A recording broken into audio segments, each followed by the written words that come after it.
How annoying is it to have someone with the last name Altman out there in the press all the time making all this noise? Who?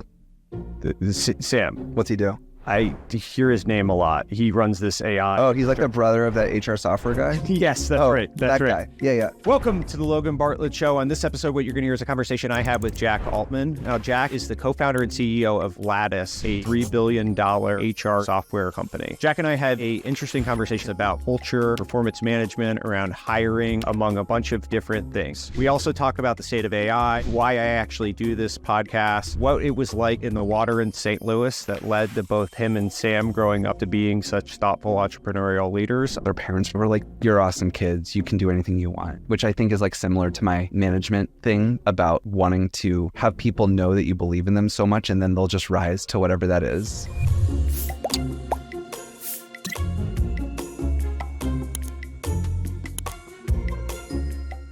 All right, Jack, thanks for doing this. Thanks for having me.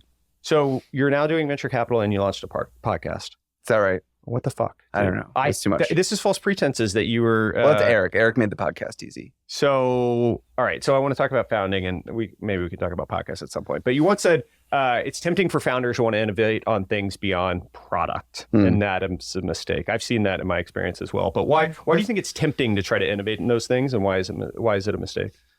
Well, there are definitely cases where founders have innovated on recruiting or a crazy different way to do marketing or sales or things like that. I just think like 49 times out of 50 or something like that, the most important innovation that any company needs to do is a better product. And changing everything else is so hard and usually unnecessary. And it's not like there's like one option for how to do these things. It's like if you have a certain type of product, it's not always do marketing the same way. It's choose from, okay, we should be like a PLG self-serve type of thing. We should do really enterprise, like, analyst-driven marketing. But I generally think that everything outside of product innovation is usually a fool's errand. And let's take software as a category example. Most software companies, the structure of them is so similar that the way to do go-to-market is going to look like one of maybe 5 blueprints. And so trying to create a 6th is usually just not worth the time and effort relative to just making your product better. And there's some roles that you've classified as upside creation versus downside protection, which I think is kind of a related concept. Can you explain that? Yeah, I think this is a Keith Rabois ism that I saw at some point that really stuck with me. That there are some roles where what you're looking for is people who are going to basically just create infinite upside. The more of whatever they do, the better. And so that would be something like a product person, for example. You just want the product to be as good as possible. They're generating alpha upside for the company. And then there's roles maybe on the other side, like let's say like a general counsel, a CFO, although it flexes in both ways in some cases, where really what you're trying to do is mitigate stuff going wrong. And it's not that one's more important than the other. Obviously, you can't have the company without the upside creation, but they're just different mindsets. The way you goal them is different. The way that they operate is different. The types of experience and background you want is going to be different. I think it actually relates in a big way to like hiring, for example. Like what you're looking for when you're hiring execs of one sort or the other, I think really changes. You spend a lot of time thinking about like org structure and performance management and culture. What are the different breakpoints of org design from an employee size standpoint? I think what I've mostly settled on over time, there's a lot of ways to describe it. People talk about number of employees or your first exec or a certain ARR threshold. I kind of think on some level, what it really comes down to is layers of management. And I think it basically, there's the moment when you hire your first management, so you're 10 people and you finally can't manage everybody directly, you hire managers. And then you're 40 people and it doesn't scale again because each manager has 5 reports or 7 reports or whatever. And now you hire your first execs. And each time you do that, the way that communications works is different. The level of jobs you have changes. What you as a CEO, like the information you have access to is different. The way that you need to learn about what's happening in the company changes. So to me, I think the biggest the biggest defining moments are new layers. There's this concept I think came from you where the numerator is the number of new employees in an org and the denominator is the number of total employees in the org, and that there's this natural rate of absorption that a company can take with without their culture breaking, without things getting totally upside down? Every company's going to be a little different, but how do you think about that? The growth rate you can tolerate, basically, of employees. Yeah, like, is there a natural absorption rate of the number of people that you can bring in without breaking your culture? There definitely is. The way I think about it is less that the culture maybe not breaks, but it comes at some cost. And there's probably some like ideal speed. So like growing headcount, not at all, or shrinking headcount, that also is like hard on cultures. Growing ridiculously fast is really hard on cultures because everyone's new. I mean, like sometimes a company will like quadruple in a year. You'll see something like that. It went from 100 to 400 in a year. I mean, 75% of the company at the end of that year has been there for less than 12 months. Well, you factor in attrition, and it's actually even more than that. It's right? even more than that. Yeah, exactly. Or, you know, you ask how many of people have been here for less than 6 months are like still onboarding. And so what that ends up doing is like, who's onboarding them? Existing employees. So like what work's getting done? Whatever the old employees have time left for. You know, the recruiting is going nuts. The managers spending all their time on helping people get started and recruiting more people. Their trust just takes time to build between people, unfortunately. Like you can't just walk in and know everybody. People are trying to navigate the org, but it's changing constantly.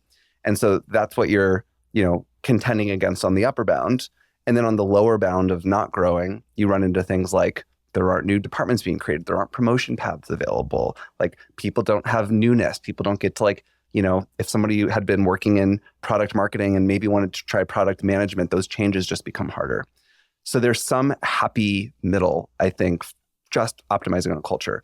All that said, there's like definitely moments when a company is just winning so hard that it's worth it to spend down the culture battery to capture the market opportunity. And then on the non-growth side, there's moments when you have to do that. So it's all trade-offs, but those are kind of the boundaries I think about. How does culture get created within a company? You know, I don't want to sort of like lionize founders, but it definitely starts there. And in general, I think, you know, the cascade ends up being more about actions than about what you say. But I do believe that culture generally starts from the top and works its way through. When should it get codified? I'm not a big fan of when founders codify it formally early.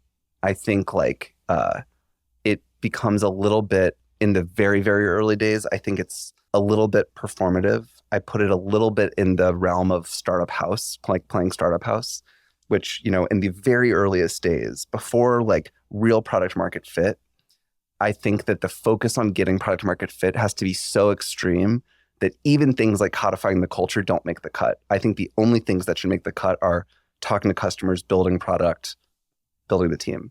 And anything that's not one of those three doesn't deserve to be on the list. Shouldn't be like spending a lot of time worrying about press, fundraising you have to, but like don't get caught up in like being obsessed with fundraising. I think things like codifying the culture and spending your time doing revs on docs about these are our values when you have 8 people and you're still figuring out what your product's going to do in the world. I think it's better to just be authentic.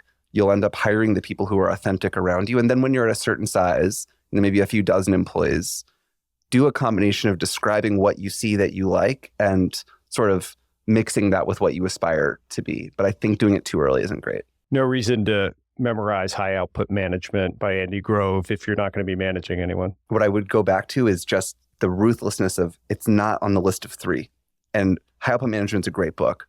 Every manager should read it. But just clinically, I think if it's not one of those 3, just don't do it. And getting product market fit and having people actually buy your product is probably number 1 by far. 2, maybe 3 yeah. in the early days of a company. There's just no company without it. This is something that I think for like employees who haven't ever worked at a company pre-product market fit, and you take it as a premise that there's a product that people are buying from you on some regular cadence. It's just this moment that is so hard to come by. It requires everything. Without it, you just never have a company. You once said there's no such thing as a perfect culture. What do you mean by that? The way I think about the best culture is in relation to the company. And so the best thing you can hope for is that culture is in harmony with your product, your market, your storytelling. Like Apple's a great example for me of where the culture, the product, the marketing, it's all like facets of the same crystal, where what they do is a small number of these really high quality products. They're private about it. They have these big launches that are highly anticipated, and the culture matches it. You know, like you talk to people who've worked at Apple It's a culture of, precision, excellence, doing few things right, high degrees of focus, secrecy even within the company. And it all makes sense, which is a different culture than what you'd hear at Google, which is going to be much more open and sort of free form. And they have the 80-20 policy, but that matches their products. And so I think the key is that the culture matches the rest of the company. Hi, this is Logan Bartlett, the host of the podcast here. This is not an ad. As you may know, we do not advertise or monetize the podcast in any way. I just wanted to jump in and say that we have a bunch of killer guests coming on over the course of the next couple of weeks. And so if you're enjoying this show and hearing behind the scenes from world-class entrepreneurs and investors, please do subscribe to our channel so that you don't miss out. Now, back to the episode. Is a company more of a sports team or a family? What a lot of companies end up doing, just sort of, this is now descriptive instead of saying what it should be, but a lot of companies start as a family and become a sports team. And I think that is a natural and healthy evolution that I've seen a lot of companies go through. My hunch is that a lot of second-time founders or older founders probably started as a sports team from day one.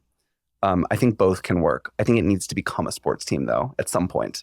I think which one you start as is probably up for debate. And being a sports team, becoming a sports team in your vernacular means?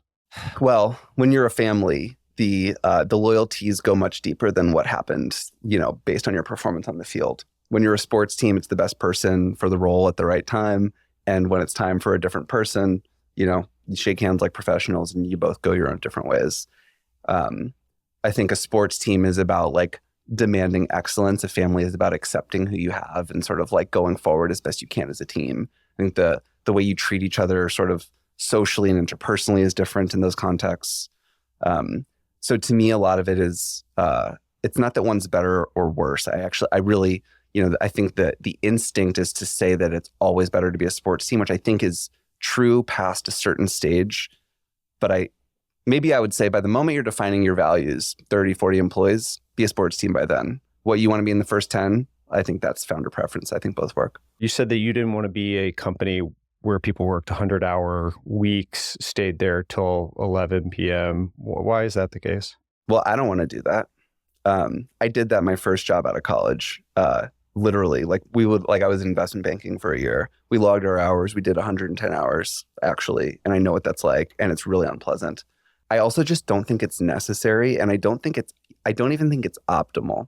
And like take 110 off the table, but take like 80, which probably is like a number that a lot of people work at companies. I'm not sure that you're making your best decisions the Friday morning of an 80-hour work week when you're, sleeping 5 hours a night and you've just been in a complete grind and you've been stressed in conversations and all the rest of it. Like, how long do you want to do that? Do you want to do that for 2 years? Do you want to be at that company for 5 years? I think hard work really matters. I like working hard. And I think like I want to be around other people who want to work hard too. But I don't think that burning yourself to the brink, I don't think that's something to aspire to, either for the quality of what the work's going to look like or like just like the sort of life design you want to have. So I've never found it to be necessary. And I think that it comes with this advantage, which generally speaking, when there's balance, and I want to be clear that balance to me is not I'm checked out. Balance is still like, whoa, it's Friday afternoon, I'm tired. Like that was a good hard week of work. But I think that balance lets people stay with a company longer. I think there's a lot of value that is underappreciated to having a much longer average tenure. Like, in tech, the average tenure is like 2 years or something like that. But you're like getting warmed up for your first 6 months. You're still like coming up the curve by 18 months. And in my experience, it's really years like 3 and 4 where people just crush. Sometimes people crush into years 5 and 6, although I do also think there's like an end to that curve. But like there's these like sweet spot pocket years around years, probably 3, 4, 5, I would say. And so keeping people around to be there and having people be in like a long-term marathon with the company, it's worth a lot. And it's like hard to put numbers on it, but I feel that. Besides using Lattice, what should people know about performance management? Just using Lattice isn't enough. Yeah, I mean, maybe it is. I don't know. It's a start. Yeah. Maybe a couple of the things that I think have been most poignant for me, just specifically on performance management. One is people rise to the expectations you hold for them. And if you, in your own head, believe that people are going to be low performing, needing to be coddled, if they aren't going to be able to manage complex situations, if you save them every time, there's going to be like a tricky situation. people will match that. If you tell people directly and you tell people in third-party ways in a way that you even know that person's going to hear, I say, oh, Alex is going to crush that. Alex knows what he's doing. Oh, I trust Alex. Like, there's no one who's going to do it better.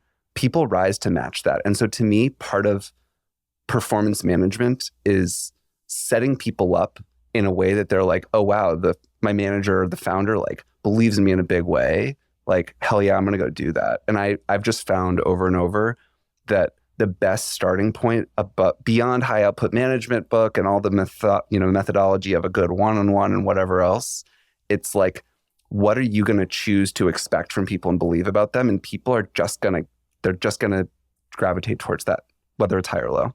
So that's one. The other big one is, and this just comes through experience, but the clearer you are with people, the earlier you are with people, the less dramatic it is. And we just all have to learn this lesson because we don't want to have a hard conversation. We don't want to like challenge somebody. We don't want to do all the stuff that's just like, ugh, I've got to like spend emotional energy. And the longer you do it, the more you just realize the minute you think something, say it and make it as undramatic and clear and direct as possible. And even if it's hard, even if what you're telling somebody is, hey, I've noticed these things. I hope this can work out. It might not, but like, let's like try, but like, this is serious. You say that early, that is like a 10 times easier conversation than surprising somebody months later who like thought everything was fine. So just the directness. But the first point is the one I think I would say is a more unique belief for me. What have you learned about employee retention that's not obvious? The thing that I've most experienced that makes employees want to stay it's going to be unique to everybody, but it starts with you as their manager, understanding what they actually care about. This is there's value to having a close relationship with your team just because it makes it more fun. It makes transacting easier. But one of the purposes of knowing your team for real is understanding their true motivators. And that could be a lot of things. Some of them are pretty, some of them are ugly. Sometimes people's motivators, they want to have impact. They want to help people around them. They love seeing people grow. Sometimes they have like less pure motivators. They want to make a bunch of money. They want to impress their parent. They want to like prove somebody wrong. They just want a big title because they've got an ego on social media, like whatever. And it's all okay. But I think starting from a place of actually understanding what the person cares about, knowing them well enough, will then lead any reasonable person to know what it takes to set them up for success, or know, geez, this person is not getting the thing that they care most about. This probably won't work in the long term. But I think without sort of understanding your team at that click down level, it's really hard. How much time do you spend on hiring? A third. So over a day a week in totality. When I'm in searches, it can be more than half. Like if I'm like, for example, if I'm running 2 exec searches at the same time, it's easily half. When you're making a hire in an executive, how long are you thinking about them in that role?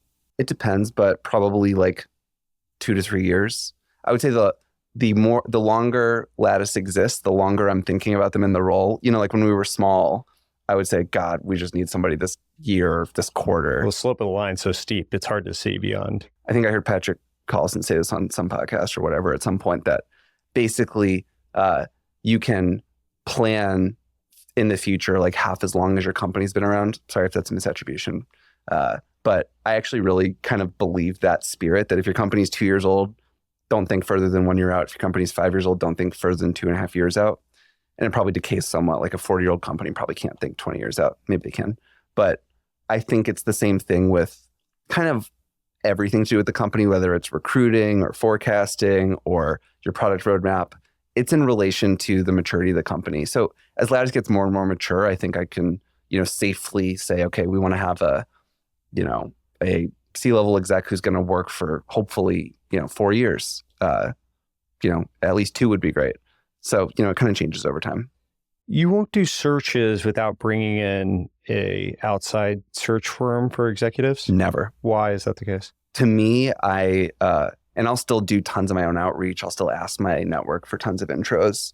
To me, the role of each exec is so valuable that even if we spend the exec recruiting fee and we don't use their candidates, or we hire somebody different or whatever, it's still just to me a no-brainer. Like the cost of getting it right and the value of getting it right, the cost of getting it wrong compared to the search fee it's just so different. So just looking at the math of it, it's just so easy for me to talk myself into like happily paying it every time. Upside creation, downside protection. Yeah. Another thing, by the way, I believe about exec recruiters is I think a mistake a lot of founders make with exec recruiters, outside counsel, maybe there's a couple other service providers like that, but those are the big two that come to mind, is ideally you find a recruiter who becomes like a long-term partner of yours. Like the search firm that I work with for nearly everything at Lattice, I've been working with for like 6 or 7 years now, which is like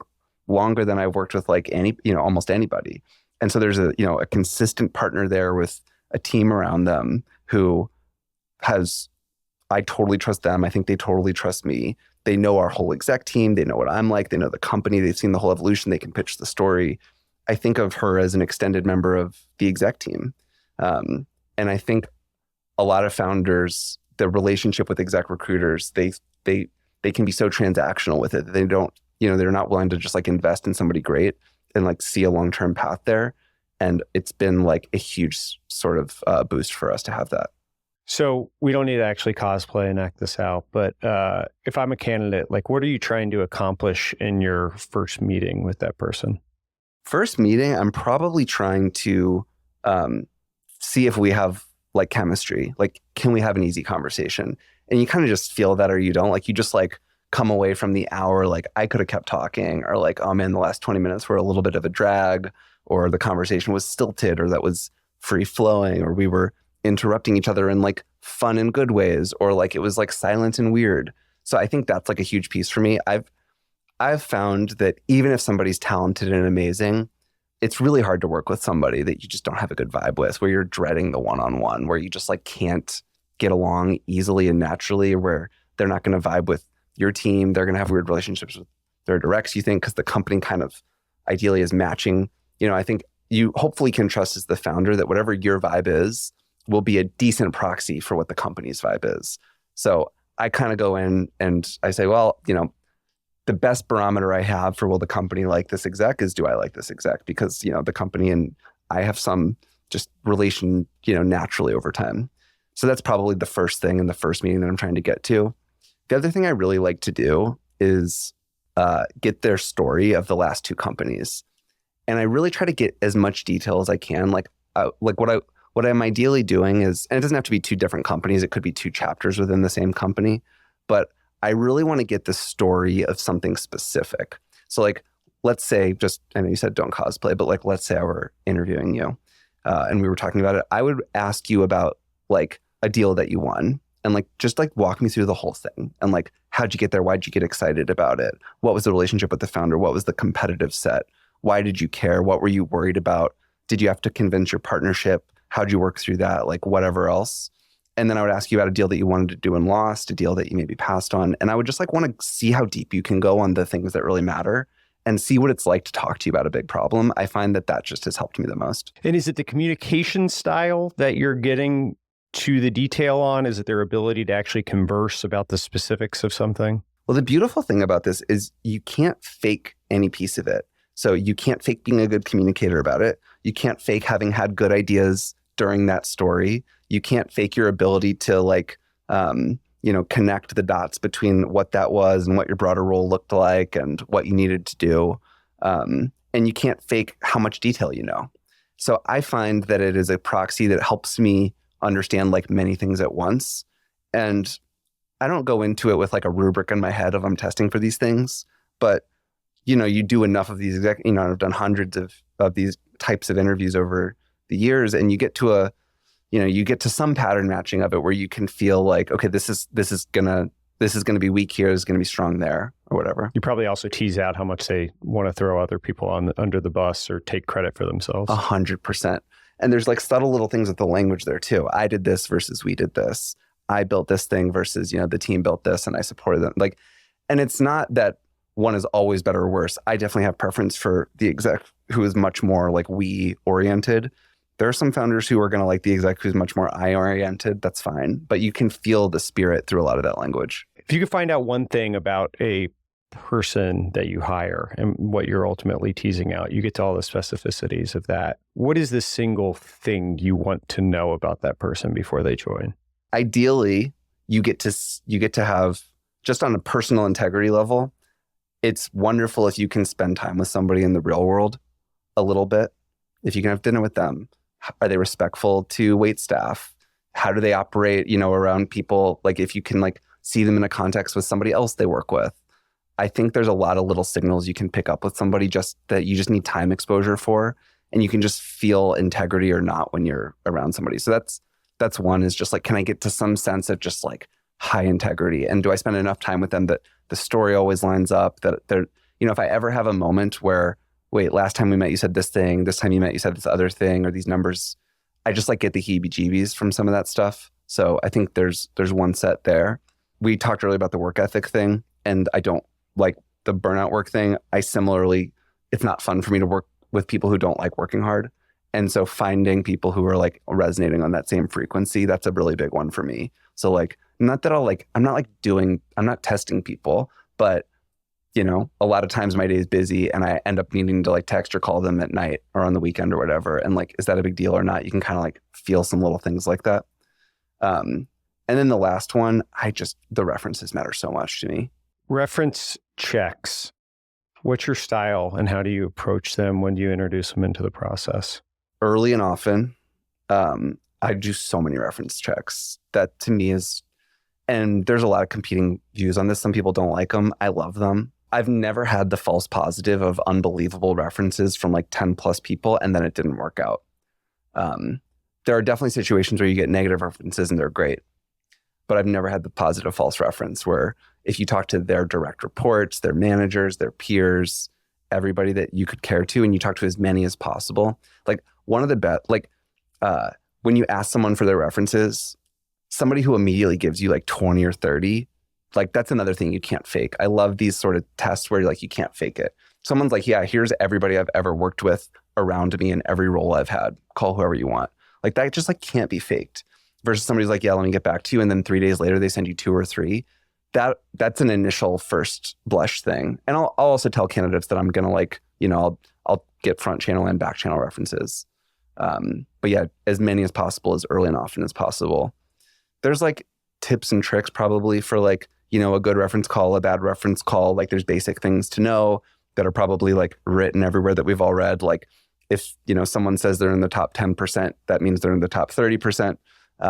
There's stuff like that. But to me, it's just have real conversations with as many people as possible and take the time to keep probing and asking questions, and don't make it this calibrated, here's my 5 questions, but a real conversation where you're digging to actually try to get your hold on what was the relationship like and what was working with them like. Stylistically, people don't want to talk shit, even if it's back channel. Yeah. They're incentivized actually to give you platitudes in that way. How do you try to cut through on the call to get to the meat of the answer? For me, it's just you keep pushing, discount everything by 20 or 30%. And then you just kind of keep probing. I don't know that I have the one trick, but, and it's not basic questions. If there's one thing they could do better at, what would it be? I mean, that's an okay question, but I actually prefer to be when they did this specific thing, same tactic, by the way, of making them talk about specific instances. I find getting into a particular story or two, I learn a lot more than just are they good at communications? Yeah. Okay, cool. Next question. Versus okay, when they launched that product, can you walk me through what happened? Were there any hiccups? Was everybody on board? Did their marketing partner like it? Did they have any resolutions? How'd they manage that? So I think specific stories just gets away from the thumbs up, thumbs down land and into bits. Because people feel they're not giving opinions at that point. They're stating facts about the marketing partner actually didn't like that. That's and that right. was a point of conflict. That's right. And the facts of the story can tell you what somebody, if one of the facts of the story is before the big launch on Monday, the CEO was at their house all weekend, working through the details of it. That's a good fact to know. That means the CEO really trusted them. So there's stuff like that too, where I think you can kind of get it based on the facts of the story. Ideally, you like to do a project or something, work with someone so you can get a flavor for their style, and you learn a lot about people once the Rubicon is crossed or whatever, and you're on the other side of it. But short of getting someone to spend nights and weekends with you actually working on something. How do you solve for that similar point? It's really hard. That's one of the best advantages that early stage startups have. We used to do this. It's really hard to pull off when you're past a certain size. But we would just say, hey, come work with us for like a week. We'll pay you like a normal amount, but just come work with us. We're going to ship this thing, or we're going to like plan this, marketing program, or like whatever. It's awesome. There's nothing that beats that. Short of that though, it does just come down to a good interview process and references. It's like all you can do. And it's much more limited. And it's also why as companies get bigger, I think you become less and less sure of your hiring than you were in the early days. And so, this is where things like performance management come in. It's just like one of the realities as you scale. Any commonalities between people that their personal slope of the line has outpaced Lattice's growth? And so someone in the early days that has actually scaled into a C-level or VP level, that background wouldn't say that, but they've really proven that internally. Are there any commonalities? Yes. This is one of the other many advantages startups have over big companies. It would be much harder for, let's say, me now, if there was a frontline sales manager that I was like, this person's unbelievable. It would be way harder for me to sort of skip that person massively ahead and put them in a VP role just because I believed in them. Like that would, 30 people at Lattice would be very upset with that. Rightfully. When you're small, you can make those crazy bets. It still makes people uncomfortable. Like if you take somebody and you accelerate their role crazily, it still does make people around them uncomfortable, but you can do it. And that's a huge advantage. We had examples like this. One example like this was our first marketing leader who, he just joined as our first marketer when we were tiny, and he just kept scaling. And he was early, I don't know how old he must have been when he joined, but like mid 20s or something like that, and just kept scaling. And we just kept building things under him. And he definitely had things he still needed to learn. Like nobody's perfect who's like never done a role at that kind of scale. But because we were so early, we were able to just keep betting on the same person leading this thing that was, on paper bigger than anything they had done. And it worked wonderfully. And we've had other examples of that. I'm going to say something again that is founder lionizing, which I hate to do, but a lot of traits that I see in a lot of great founders, you can sometimes see that in an early employee. And what you've basically done is you've gotten the opportunity to hire a founder before they like knew they were a founder kind of thing. And actually the marketing person I mentioned did go to become a founder, but a lot of the people who I think are able to scale ridiculously like that have the combination of confidence and humility. So they're willing to keep learning, but they're like, nothing's too big for me. I can do and learn whatever.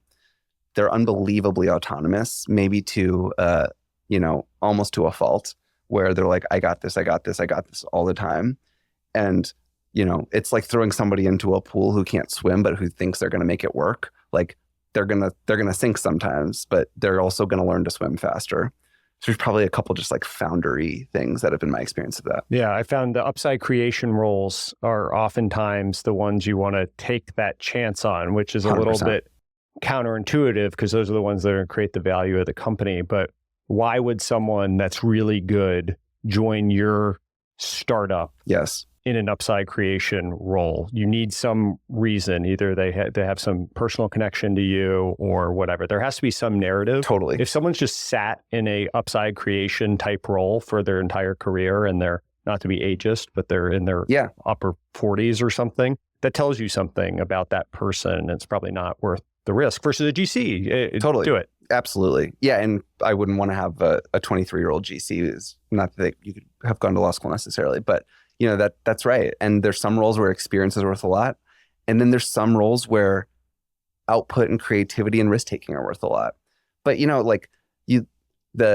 ageist thing, it's like there's a lot of like good data about like how like a lot of like great scientific discoveries or the like best pieces of music or like these like incredible feats of like human intellectual accomplishment. A lot of those happen in people's 20s.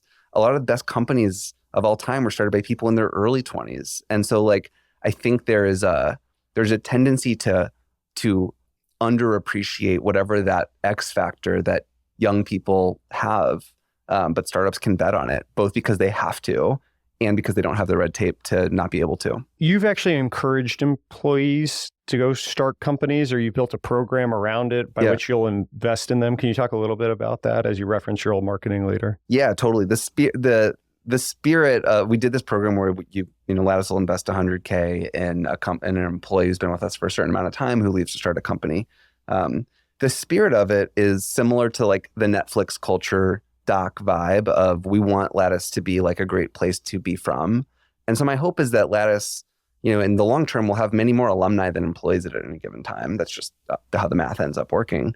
And my hope is that it also becomes this alumni community that it's like, oh, that person worked at Lattice. That's awesome. Like, I'm interested to talk to them. Some of that is based on, how the company does after they leave, of course. That's just like the natural fact of things. Is somebody who left a company 10 years ago and the company then ended up doing great, that person gets a lot of credit for the 10 years that they weren't there.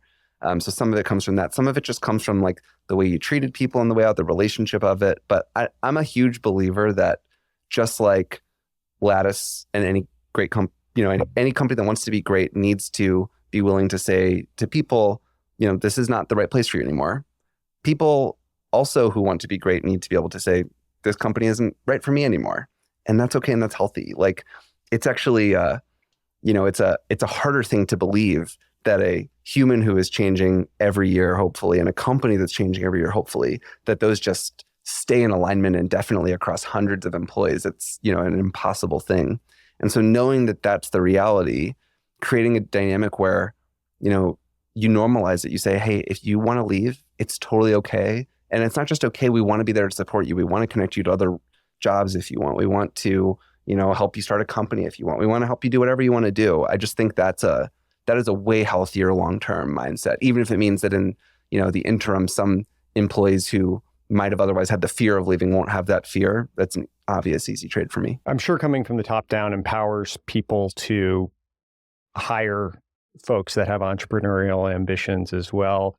Is there any bit of framing about tour of duty? Hey, give us 2 years that people will actually do? And for sure, all the time. We don't talk about tours of duty at the company level, but there are so many roles we have where someone joins for a particular project or mission.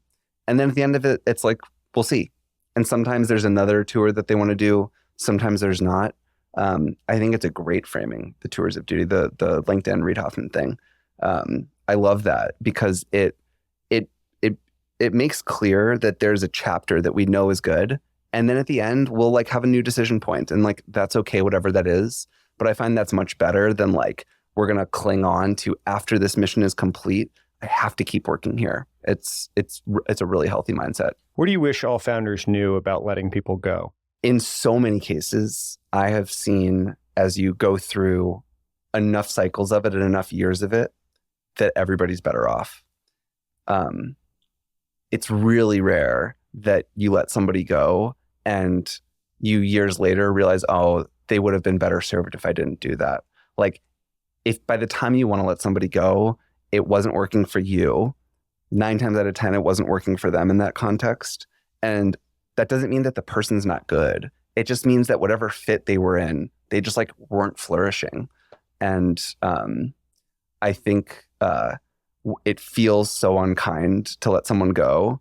And in the long term, it is basically always kind. And at some point, you need to serve the company as well. And great hates mediocre. Yeah, totally. And I think that there's this thing where it's really hard because in a lot of cases, when you're having this one-on-one conversation with someone where it's not working out, the people who aren't in the room are the whole rest of the company, who it's not serving them if there's somebody who's in a bad fit role somewhere else in the company. And it's this asymmetric thing where it's very painful for the one person. It's only a little bit of gain for everybody else, of course, because it's a small thing. And they're not in the room. And so it's set up to be hard, but the like overall impact is positive. And on top of that, I believe even for that individual, it's positive. It's just, there's a dip that has to go through, and that's hard. One of the interesting things I heard you say is you actually need to prove to people why it's important to have a diverse workforce for people to care about it. Can you elaborate on it? Yeah, I think the conversation around diversity and equity and inclusion there's a lot of people who feel a lot of different ways about it, obviously. The thing that I think you can unify and pull together everybody's mindsets around is that this isn't like, this isn't a mission for the, just helping diversity itself, which lots of people, myself included, think there's value to that. But that there's actually value to the company. And I have come to really see that and believe it, where having, people at the company of all backgrounds does make it easier to connect with more customers and better understand who you're building products for. And diversity comes in a whole lot of forms. But the more of that spread you have at your company, I do think the more sort of organizational empathy you have for customers. I also find that there's a lot of employees who it is really demotivating for if they feel like the company doesn't care about this at all, or if they don't have somebody that they can look up to in leadership who they can resonate with. And so I also think there's like an employee morale impact, which also impacts performance over time. So the reason I think it's important for founders or leadership to not just talk about it as like, this is our duty, but this is valuable to the company, is because you can't control how everybody feels about this stuff, but almost everybody can agree that if it's going to be good for the company, that's certainly a good reason to care about it. I want to back up. Your founding prior to Lattice, you were at a company called Teespring, which probably a lot of people don't remember. Yeah. Once upon a time was a very hot company. Despite when we describe it, it will not sound like something that was a hot business, but it was. And it has a interesting mafia has kind of come out of it. Who all was there with you, or that has gone on, names people would know? Well, the founders were Walker Williams and Evan Seitz Clayton. Walker started a new company. Evan has also started companies and also is running a super cool incubator. We've had a bunch of other founders that have come out of it too. A couple off the top of my head. There's a guy, Tony Stalin, who started a company. There's a guy, Jesse, who started a company. Sam Ross started a company. There's like a ton, actually. Delian. Yeah, Delian started a company and became an investor. There's been a ton. There's way more than I can even think of. What was unique about the culture of maybe describe what Teespring did for people, and then what was unique about, because it would not be obvious that this would be a business that a bunch of people will come out of. No, it was an e-commerce company. It was a platform for creators to make customized apparel. So if you were a YouTube creator, you could like make a bunch of shirts with your logo on it, and then you could promote that and you could get pre-orders, and then we would make the shirts. And we had all these tools to like make it sort of social and promotable, but the flip of the model where you could just like wait until enough shirts were created, ordered, and then you print, it was like a really good business model. It made for like negative network, like capital. It was just a really positive model. And it went super viral. So like I got there and we were like 10 or 12 employees and we just grew like nut. I mean, like we were measuring the growth in like day over day growth. It just went unbelievably viral for a while. And it was a really young company. That's one of the things I think back to. The founders were really young and they hired young people. Like I think it was probably not till our 30th or 40th employee that we had somebody who was even in like their 30s. Maybe I'm like slightly misquoting, but it was like directionally like that. And so I think you had a lot of people who loved startup, ecosystem and the lore, and it was in like the YC vibe. And it was just a team of a lot of people who were scrappy and entrepreneurial, and that attracted more people who were scrappy and entrepreneurial. And to the point of fast growth being an attractive thing for employees, the growth was just nuts. And so the nuts growth allowed for a lot of cool career development. So I think those were some of the things that set it up well. What ultimately happened? What broke down on the journey? So much of the business was generated through not just creators who were like making a shirt for their fans, but people closer to internet marketers who were specifically targeting audiences in these hyper-targeted, very smart, very programmatic ways. And just finding out that with a tight enough audience, you could really, really target people and do a lot and have really high conversion rates. And it was all being promoted through social platforms that had super specific audience targeting, which was good, but the platform dependency was basically the problem. And so at some point, the platforms were like, that's enough. This is how much we can allow of our platform to do this. which makes sense for a platform to do, but it was a platform dependency issue. HR software. So what was the nugget of, hey, I should go start an HR software company? Yeah, and I started this with my co-founder at Lattice, Eric Koslow, was also sort of like the lead engineer at Teespring. So there's another Teespring founder. We didn't even think of Lattice as HR software when we left. Like when we left, we weren't even like, we just like knew we wanted to start a company. When we were first leaving, we were like, we knew we were friends and had a great relationship, which turned into like an extremely close relationship over time, which is like one of the luckiest things for Lattice and for me personally. But we didn't even know. And even when we had the idea of what we started with, which was OKRs, not even performance reviews, which by the way, the OKR product just like failed more or less. We didn't think of it as HR software. We didn't know anything about HR software. We knew that there were things about Teespring's culture that had gone away we didn't love as a result of not having infrastructure for what I now understand to be things like feedback and listening to employees and having clear career development and having compensation conversations and all the stuff that Lattice does. Was we just didn't have it. Maybe partially because we grew fast, maybe partially because we were young, maybe a little bit of everything. Maybe because Lattice didn't exist yet. But we didn't even understand it to be HR software. We just felt a particular small problem and we wanted to build against it. We didn't end up solving it well with software, but we built relationships with HR leaders, and that gave us the insight to build performance reviews, which was the product that worked. How'd you go about finding product market fit? What we built first was an OKR tool, and we were able to get a lot of interest because it is a real problem for people. Like managing goals at a company is in fact a big problem. And so a lot of people were interested. It was actually really easy. Like we would like post on Product Hunt or just like directly email people. Tons of CEOs of like, 100, 200 person companies would be like, I need this. I need that to work. I've been struggling with goals. It's a real problem. Software is not a good solution to every problem. Our software was not the best available solution of softwares to solve the problem, but in general, it is a hard problem to solve that, and software is not the key solution for goal setting at a company. And so we realized relatively quickly within the first several months, just from the data, it was just so clear to me that this was never going to turn into a big business. It was just too hard. The retention was too forced. The only way to get people to log in and set their goals for the second goal cycle was by really calling and forcing it. And it just wasn't going to happen. But luckily, we had built such good friendships and relationships with our users who were the CEOs, but then also the head of HR got involved, that we were able to just say to the HR teams, like, okay, what else do you care about? And it was just so blatantly obvious that there was just this real gap in the market around performance reviews. And we said, okay. And we started mocking up that product.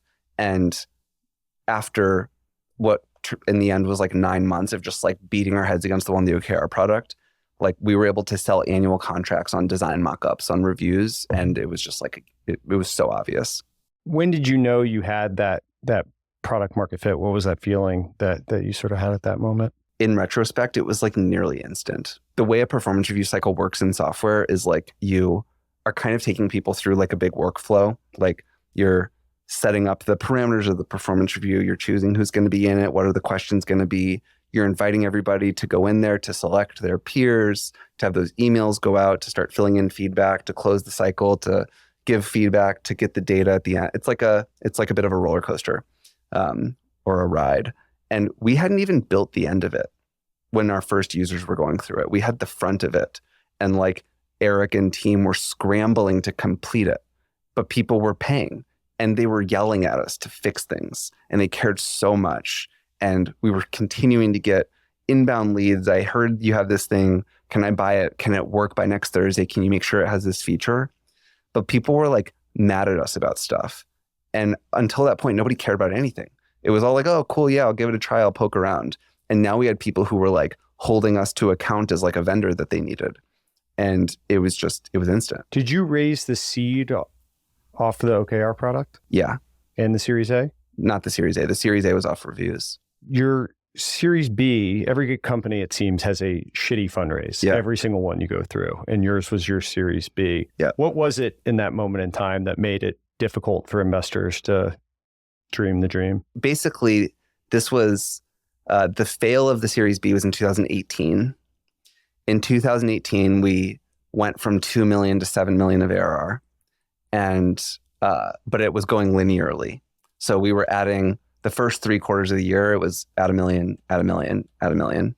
We were secretly building this engagement survey product. So out of the 7 engineers that we had at the company, 5 of them were working on employee engagement surveys, that was a big, decision. But like, this is kind of always how Lattice has done things, which we just did with the HRIS, where we, we are investing as much as possible in the current products while working hard on the next one. This was the first time we did that. But it wasn't out yet. And we were low on cash. We had less than a couple $1,000,000 in the bank. We had probably 40 employees. We were not burning huge amounts of money because we had real revenue and it was growing. We were at 3-4 million of ARR it was probably 30 employees at the time or something like that. And we just needed money. And so it wasn't that I was like, this is a perfect time to raise, but we kind of needed money. Or it would have really helped us keep investing in this future product. I wanted to hire more engineers for performance. We were just at the wire of it. And VCs were just not having it that summer. And this summer, 3-4 of ARR. This is 2018, so we were not in 2021 when that round would have super easily gotten done. We were SMB. We were HR software, which nobody liked. And we were a point solution. And we had one. And so based on those sort of just high level things, I kind of get it. I can see why, HR software at the time people had not grokked that it was a big category. I was only kind of grokking that it was, I had the feeling just because I was in it every day. And I was I was going to VCs being trust me, people want this thing. I'm in here every day. It's just we can't go fast enough. The feature list that people would pay us for is crazy. I think I also was a much worse fundraiser than I became over the years. But so that was just that was basically just a fail, and our insiders topped us up with a couple million as a bridge. And we then made an internal sort of plan to just go profitable. And we really rallied the company around it. It turned out to be this really strengthening moment for the culture where we branded it wartime, and we really, people dug deep. And I think the benefits of that actually lasted for a couple of years after, which was really cool. Process-wise, what would you have done differently in the Series B? We launched this engagement survey product in September or October of that year, and it clicked overnight. We went from booking $1 million a quarter to 2 million immediately, and then it just scaled up from there fast.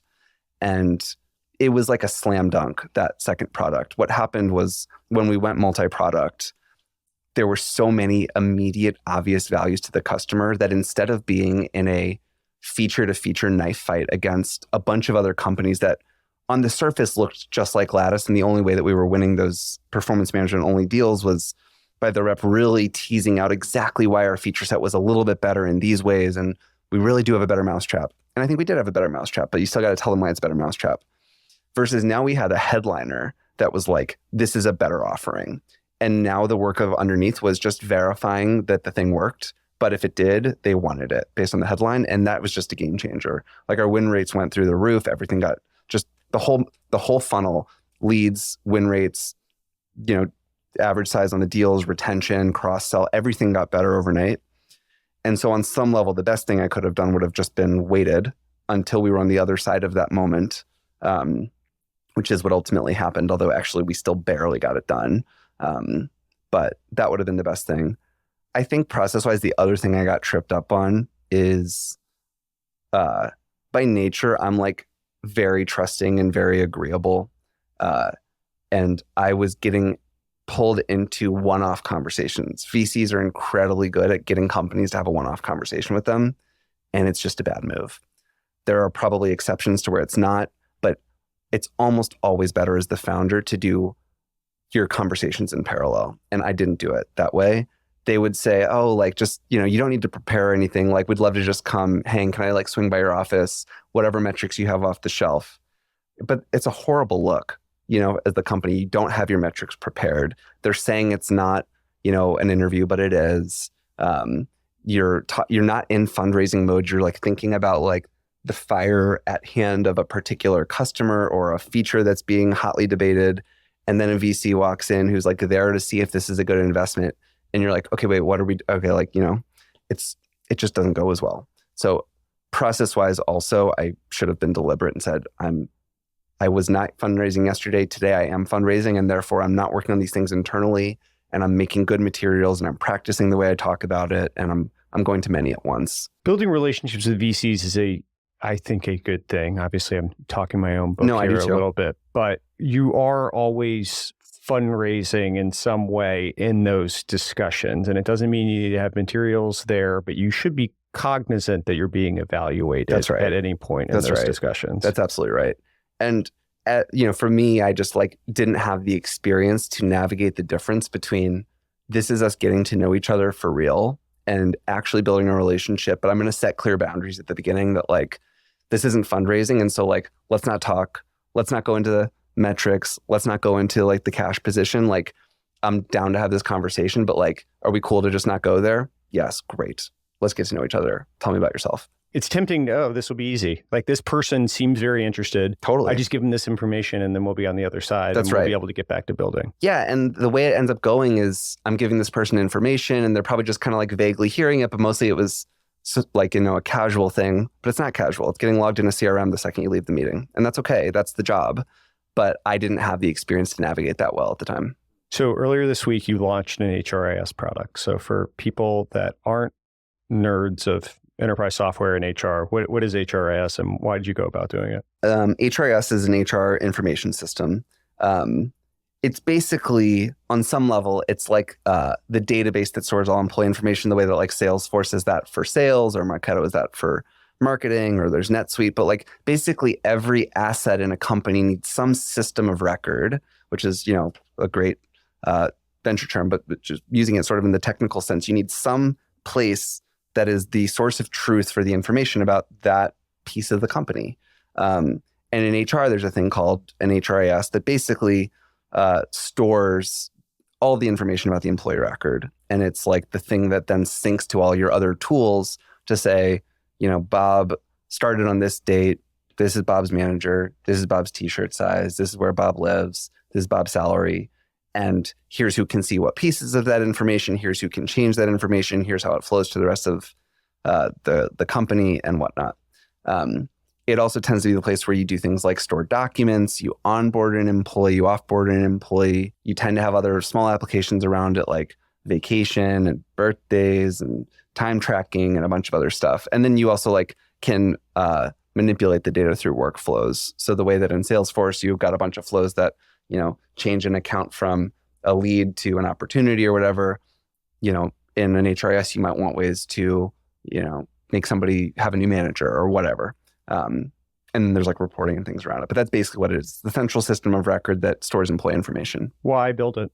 Fundamentally, we built it because for many, many years, I had an inkling that this was something customers wanted because they've been telling us. And we've always had a whiteboard of all of the things that are adjacent to what we do that customers could want. It's generally speaking my view that there's a balance of doing as many things as possible for a customer in HR, balanced by you got to do them to a high enough quality bar. Those things can actually go together at some level, but they become in tension with one another at some level. And I've always aspired for Lattice to do as much as possible for the customer. And this is a natural extension for us because we've already been storing so much data about the employee. We already have so much information about the org chart and management that it was still a challenging build, but it was not that far of a hop away. I've also believed that for the mid-market, which is the part we serve, I really like being this big open ecosystem player where we partner with as many of our partners as possible. I think it's really good for customers. One of the things we've learned is people change out their tech stacks constantly in HR. Basically every HR team in the say 50 to 1,000 employee segment in any given year is 100% considering changing out at least one part of their tech stack. It's just the nature of things. The segments that HR companies build for, there's just different product needs. What Workday needs to do is just going to be different than what an SMB focused company needs to do. And that's a good thing and that's a natural thing. And that's why the market works the way it does. But so I also thought that for the mid-market, Lattice's sort of dynamic with other companies was well suited to what I think is a good option for companies to have a tech stack that plays like that. It kind of puts you in co-opetition, or maybe you always are in co-opetition with other people in the stack, in the ecosystem. Totally. How do you think about playing nice in the sandbox, Yeah. but also wanting your toys. We've got a whole bunch of partners that we've had for a really long time that are of all flavors. But like in this particular case, our partners that have HRIS products. One of the things I love about HR is the people who build companies in HR, for whatever reason, tend to be really nice people. Maybe that's just how people are, but I think like there's a lot of other companies that genuinely have a similar mission to us that want to see HR elevated. And so, a lot of them have given me calls when they've built performance products. I give them calls when we're going to build products that overlap. And even a company that overlaps with us on performance and we overlap with them on HRIS, my view is like we should, in many cases, be able to share customers for very long periods of time. And if it's right for them to use one of our products now and switch at this time, we should all be doing what's best for the customer. And I don't think that those things are at odds. Like a lot of our competitive product sort of companies are also some of our best partners where we like market together and have been for years and have like 1,000 shared customers.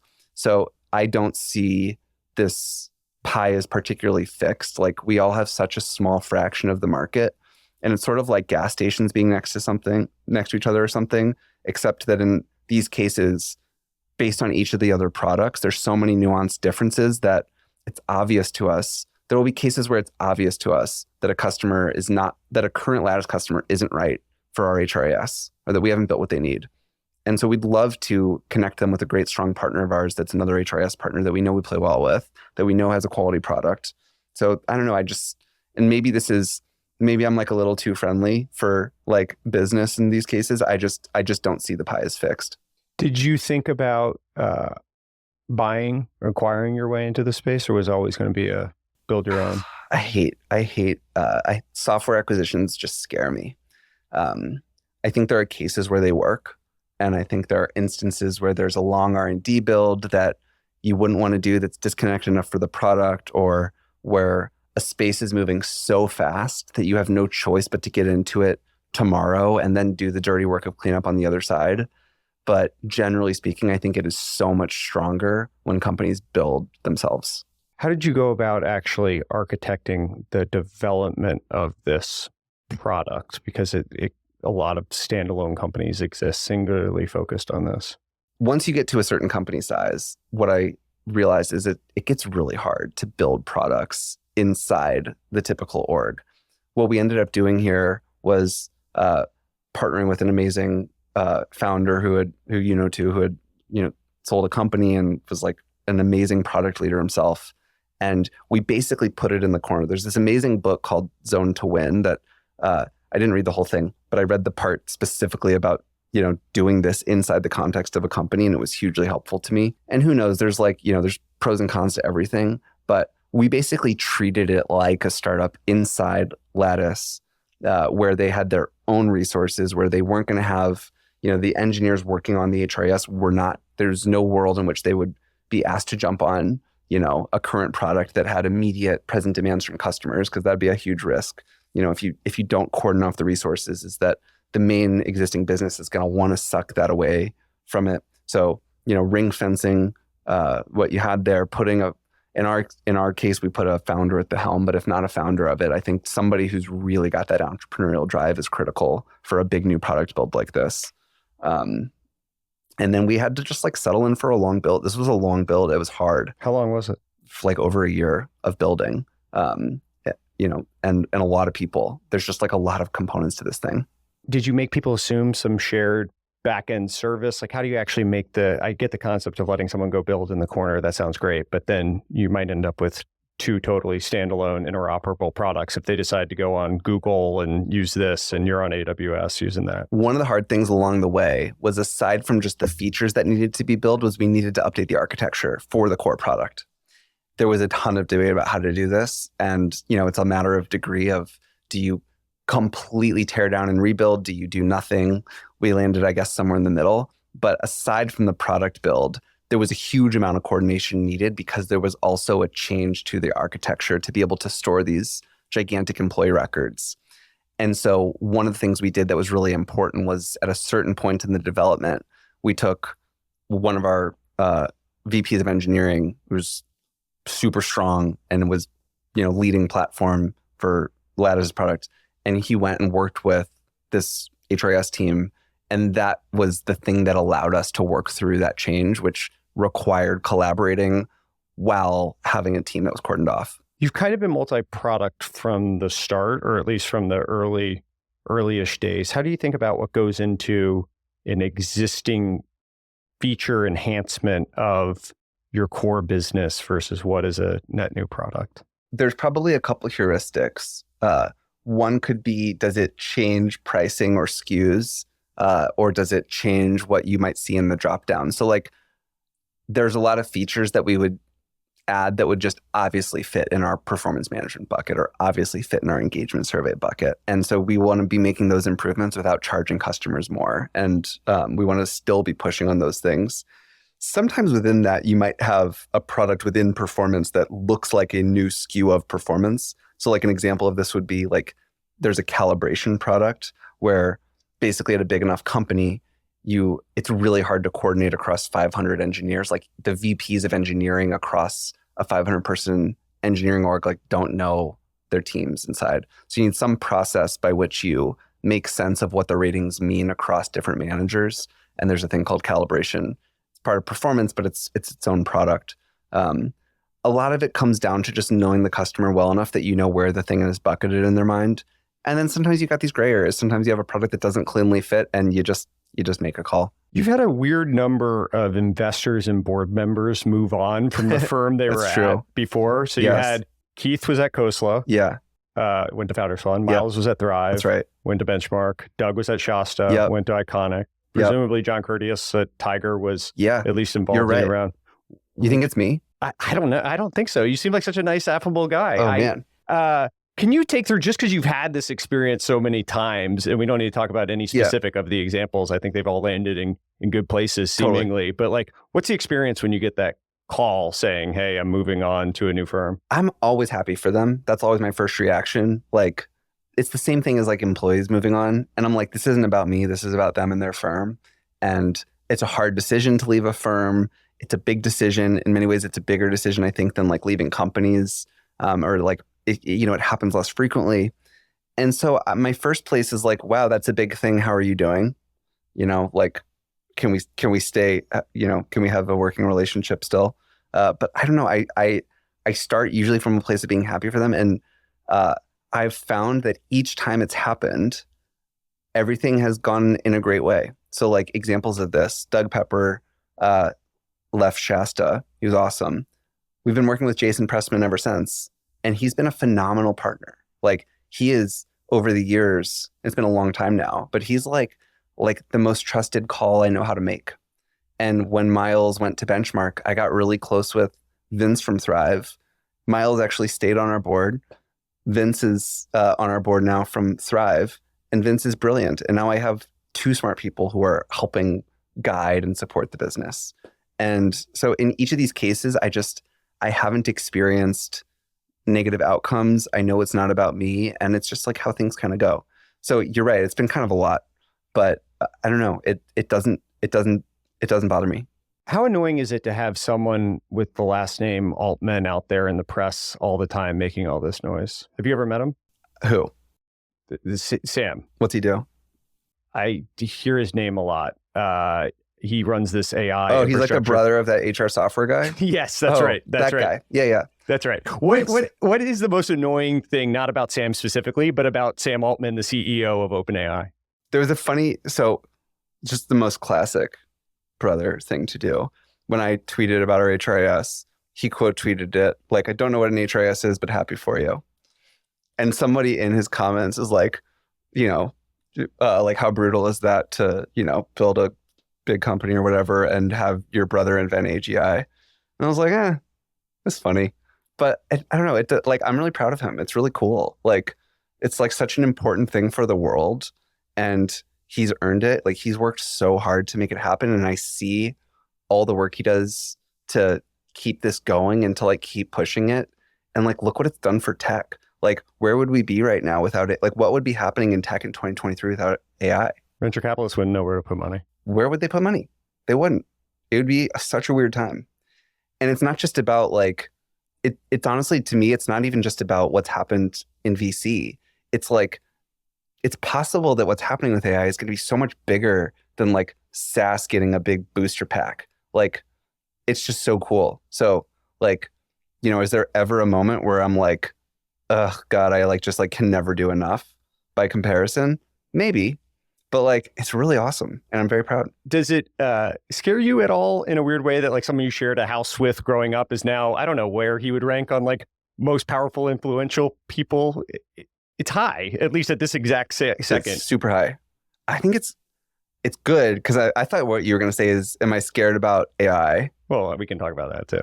And like, I am maybe a little bit, but like the good thing is I'm glad that I know that the person who is at the front of a lot of this, like that I know his character. So I'm like, well, at least if someone's doing it, this is a good person to be doing it. So that quells some of my just like general AI fears. In terms of him being like super powerful, I've kind of just, it's like if you like watch your kid grow up and you just like see them get a little bigger every day, you like don't notice it. Like he's been doing well for a long time. I've like gotten used to it. Yeah. I mean, obviously in the last year it's changed to a new degree. It seems it's gone to a new degree. Yeah. He does seem weirdly thoughtful, cerebral, like not self-serious in a way. I forget. I sent you the quote where he was like, well, my sensibilities are that of a Midwestern Jew. Yeah. And I was like, that's funny. That's a good joke. That's right. I like that. Yeah. We got to get him on this podcast. Yeah. If only that's Sam, you should do this podcast. That's a good question. I hadn't thought of that. I hadn't thought of that. I'll call him. Can you tell me about your childhood? What was it in the water in St. Louis in the 90s or whatever? It was like so different than the Bay Area. Like now that I'm here and I've got 2 kids and I'm just like in the water of the Bay Area, like we were in a suburb in St. Louis. I mean, this was also like before the internet, so like a lot was different. But like I went to a public school. Like I didn't even like think about college applications until it was like, oh, it's junior year. You got to take an SAT test now. I'm like, okay. But it was just such a different vibe. Like the values I really like them, that it's just like the focus is different. How people spend their time, what people talk about is different. What were your parents doing? My mom was a dermatologist, still is. Dad was doing real estate development. And it was just like I look back at it as just like such a pure, happy childhood. Like, we did work hard in school, but like it wasn't because our parents pressured us. They were like so just like supportive and loving, and whatever you want to do and be is okay. And, one thing I do note that I do remember that was unique that I want to do with my kids is like, they really reaffirmed to us, you're awesome kids. You can do anything you want, which I think is like similar to my management thing about wanting to have people know that you believe in them so much and then they'll just rise to whatever that is. But it was a pretty like simple, happy, carefree childhood. When you go to operating, why do you think being a great writer is an important skill of a CEO? It's the primary format of communicating to large groups. And it's also the way that I think ideas end up getting fully distilled. This is like one of the things among many that Paul Graham has said that I very much agree with, that like writing is the process of thinking, and good writing is good thinking. And so if you can't communicate clearly in written word, then you haven't thought it through enough. And if you haven't practiced how to communicate enough times, you're not going to be able to align groups of people, to inspire large groups of people, to, get people onto the same page about things. And so it's the medium through which work gets done. I mean, obviously there's talking, but like it's really important. Well, and you said part of leadership saying the same thing over and over again. Can you expound on that? And you alluded to it there. Yeah, I still can't believe how many times you have to say, like, this is one of those lessons that like, I need somebody to tell me this over meta. I need to be told over and over that you need to tell people things over and over, because sometimes I'll be like, oh, we said this 2 weeks ago at all hands, everyone knows.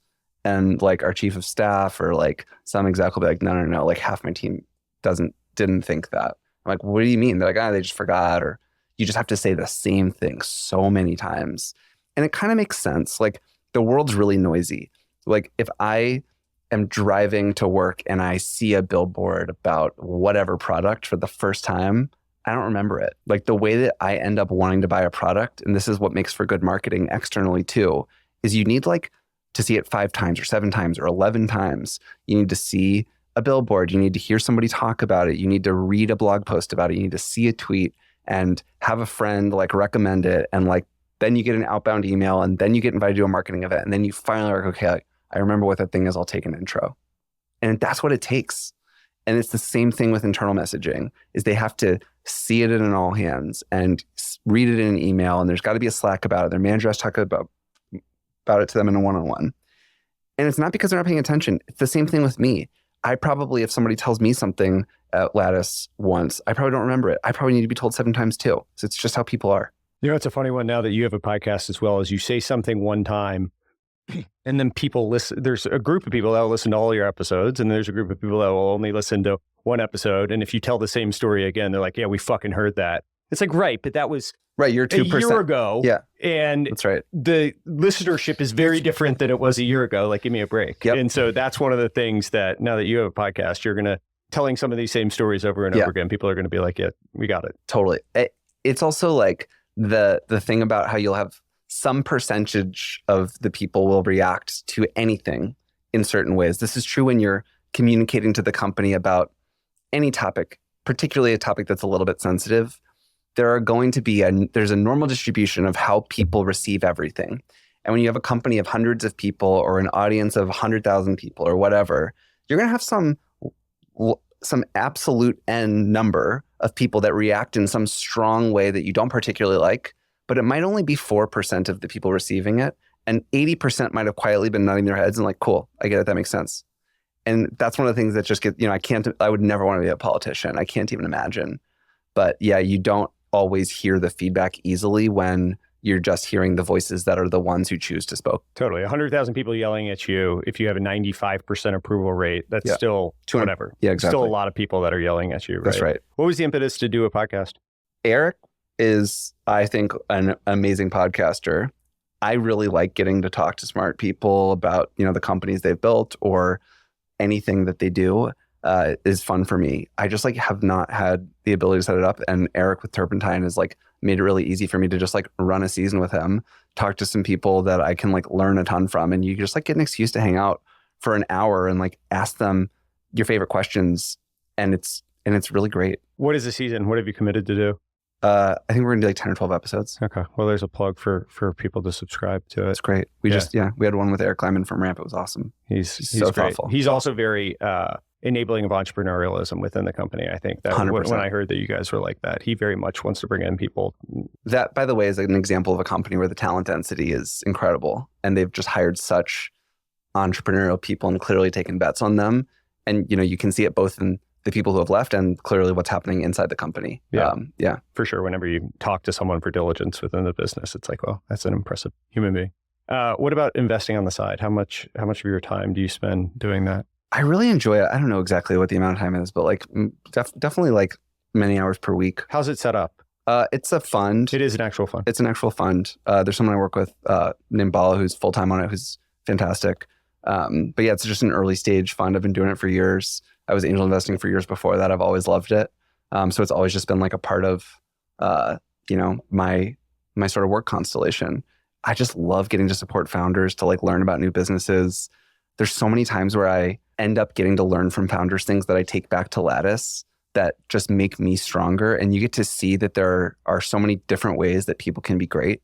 And, I still want to be obviously my best version of myself, but that doesn't mean I don't want to learn something from other great founders who are just so good in their own domain, or, whether one's amazing at partnerships or at recruiting or at fundraising. I learn from them all the time. So yeah, been doing it for a while. I love it. How has fatherhood changed you as a leader? I mean this in a good way. It makes me care a little bit less about some stuff. It was really easy before kids when when you start a company, you're so engrossed in it and it feels and is so everything. And it still is outside of my family and friends. It's obviously the next most important thing, but the gap between that distance is very high. And so something that would stress me out and make me lose sleep and be a ball of nerves for a week in the past, it's really hard for me to have that reaction now when, after the workday is done, I'm not just going to sit there stewing on this thing. I'm going to have dinner and bedtime with my kids and immediately remember what matters most, it reframes, it doesn't lessen what Lattice is, but it just exposes this different thing that means a lot more. And so it, I think, tempers me in my workday. Has it made you more empathetic? I've always been extremely empathetic.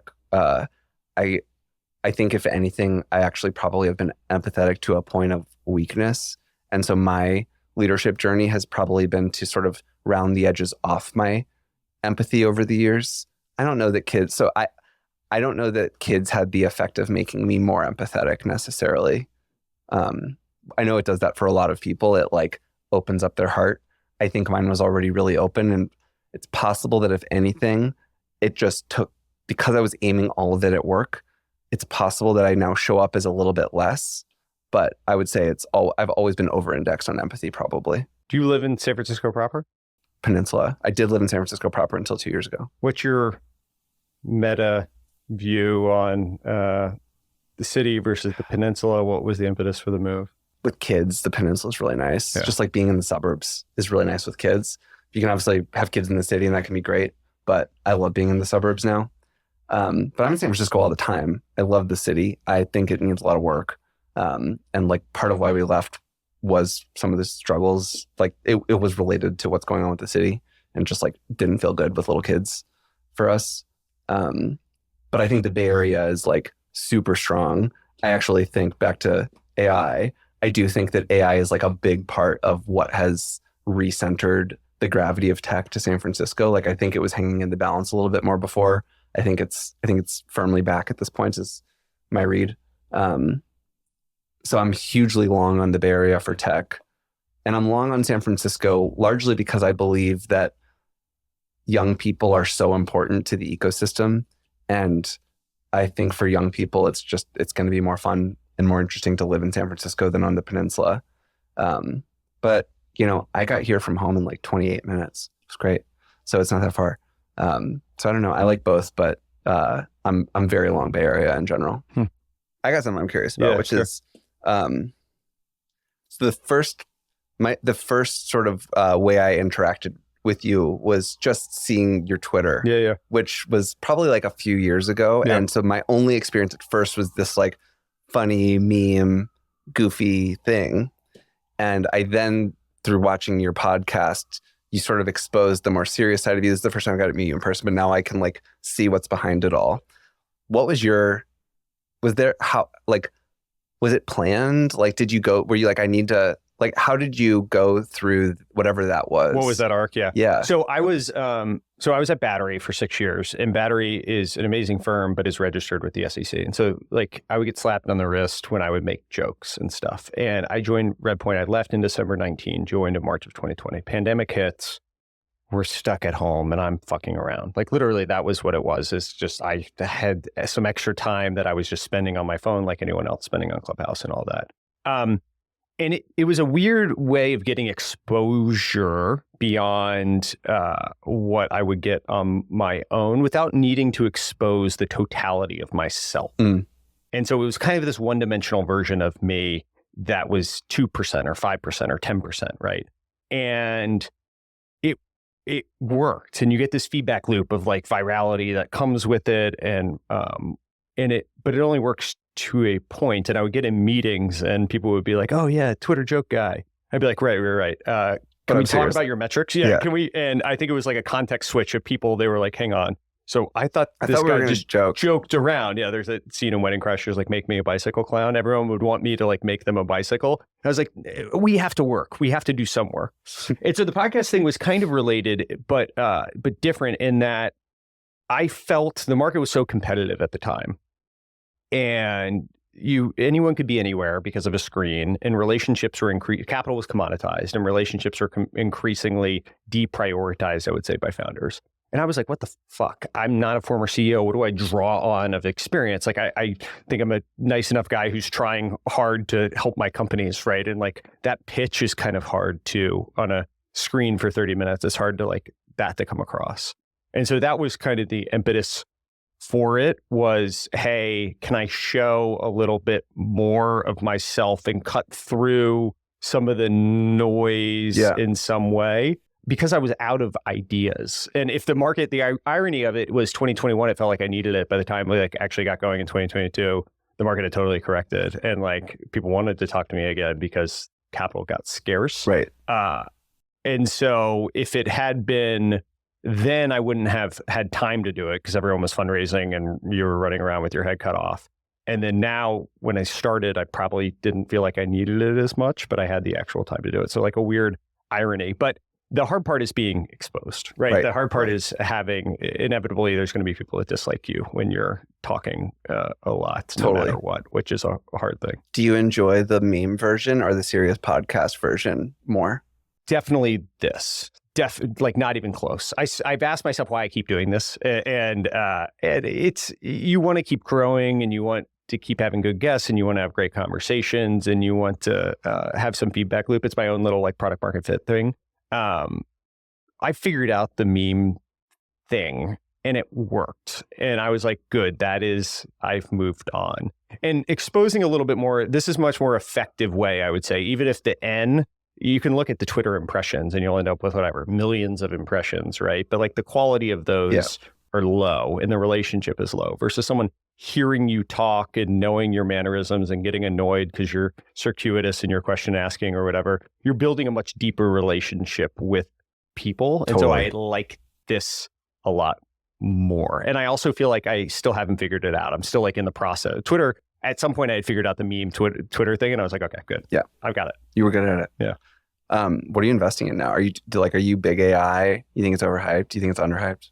I think VCs didn't learn all their lessons of the past cycles from a pricing standpoint of deals. I think there's probably a bunch of different areas within it that are going to be super valuable.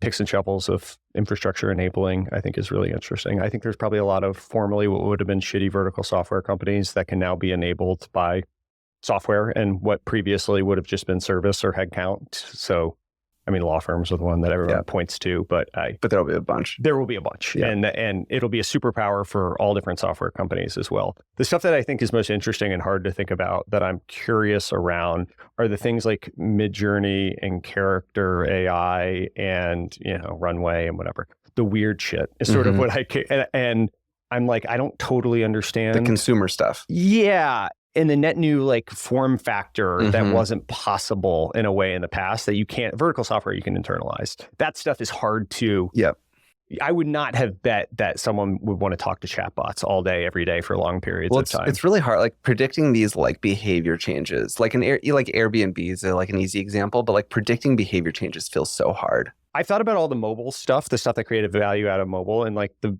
biggest winners were Google and Apple for sure, right?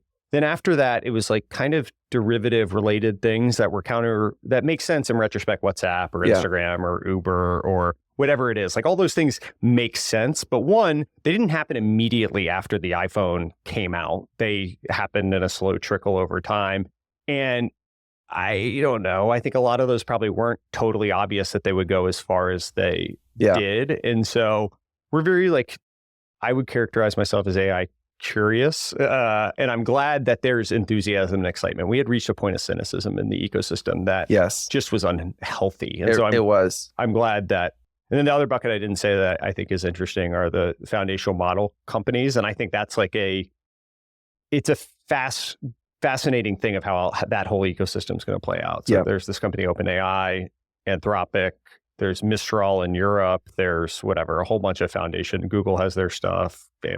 I think that's really interesting. And I don't know, it's kind of like an orb of power that I don't totally understand. And you guys invest early and growth, right? Correct, yeah. Do you think at all about that where you're like, value is going to accrue to net new versus incumbents versus late stage growth, and therefore just at some high level of capital allocation, we should deploy 80% to growth and 20% to earlier? Do you separate funds? Like and so Battery was that way. Battery had one fund, and they would do growth equity and private equity and early stage venture and late stage venture, and would think about where value would accrue. And at a high level like that. At a high level. And they had people that focused on specific areas, but like at a meta level, they were saying, hey, venture is crazy. We're going to allocate capital to these buckets. Now, what makes that weird is from an LP standpoint. LPs are like, we want to be able to put you in a discrete bucket. Yeah, like we're the asset allocators. You just invest. You just invest. And what they do is they make the sausage come out delicious on the other side, which is like net great returns. Right. But it's hard to bucket them. If you haven't lived that journey with them, I think it's hard for LPs to put you in a bucket of that. I kind of view our job as because we're I'm singularly on the early growth team, just doing Series B and C investments. And so you have to be conscious of valuation. You have to be conscious of the dynamics in the market and where value's accruing and all that. But at some point, your job is also to do the Series B and C investments that you told your LPs you were going to go do in the space. Well, it's been hard for last year, I guess, because B and C has been like ice cold. It's been ice cold. To some extent, you will get credit or suffer from the vintage's success if you're just going to be like singularly focused on that stuff. And so that's what you need to be cognizant of. But the good thing is time diversification is an important one that we use a lot on our side on early growth doing Series Bs and Cs. Our fund lengths have been 6 years, 5 years. This one will probably be, 5 years. So we kind of use time diversification as our forcing function. Do you think there's a catalyst for B and C stage to thaw? Or what would that catalyst be? I'm nervous that there's just so much capital in the ecosystem that what's meaningful to me as a smallish, we have $700 million, a little over $700 million. And so we're like small in the grand scheme of other people that have $5 billion. And so what is an important investment for us is 30 or 40 million, right? That's a meaningful investment. That could be a rounding error to a $6 billion fund. And so that's what concerns me about the thawing of the market that's happening is it's still, no matter what, people don't like giving money back. I found that. Founders don't like giving money back. Well, founders don't, but investors is what I was referring to. If you raised a $5 billion fund, you're not going to give 4 back. You've started living and running your firm as if it's a $5 billion fund. And so you'll probably find a way to spend that money. And if it's breaking, instead of doing one $300 million round, if it's breaking it up into 10, $30 million rounds, you might do that. Yep. And so I think at some point, all of this stuff recycles through from a capital allocator standpoint, and we will be judged on the merits of the decisions we made. And I think a reckoning's kind of happening right now. The one big wild card out there, and it makes me kind of cringe when I see the headlines about it, but is oil in Middle East. And there's a lot of money over there that is looking for places to park. And I kind of wish LPs, it was more transparent who your LPs were. I wish founders were making more decisions based on like, oh, interesting. Yeah. Like that group. That's actually my cap table. Yeah. That group supporting a hospital system and that group supporting a sovereign wealth Middle Eastern, thing. Yep. And that level of abstraction doesn't get there. It's also self-serving because I think it would serve us well to have that level of visibility in the ecosystem. But until people start going back out for raising funds and need to reckon with the decisions that they've made, I think it's probably going to be hard. And that one's hard because just speaking from a founder point of view, I mean, like if it's bad, it's bad. But short of something noteworthy, you're operating so much lower on Maslow's hierarchy where you're like, I got to fund this company so I can like keep people employed and like hire these engineers for this product. It's just such It sounds kind of crass, but like Jamal Khashoggi and like the considerations for sovereign wealth in Saudi Arabia, then giving money to a limited or being a limited partner in a venture fund to you. It's such a value chain of things. One, for you to even know that, you would have to ask the question, which most people don't. And then two, you'd have to have, well, is it more morally right for me to take money from this firm that took money from that firm or have a higher valuation for my own employees that like, and so it starts to be a very difficult mental model. It's difficult. So yeah. Cool. Sweet. Anything else? No, this was great. Yeah. Thanks for doing this. Yeah, I enjoyed it. I'm glad.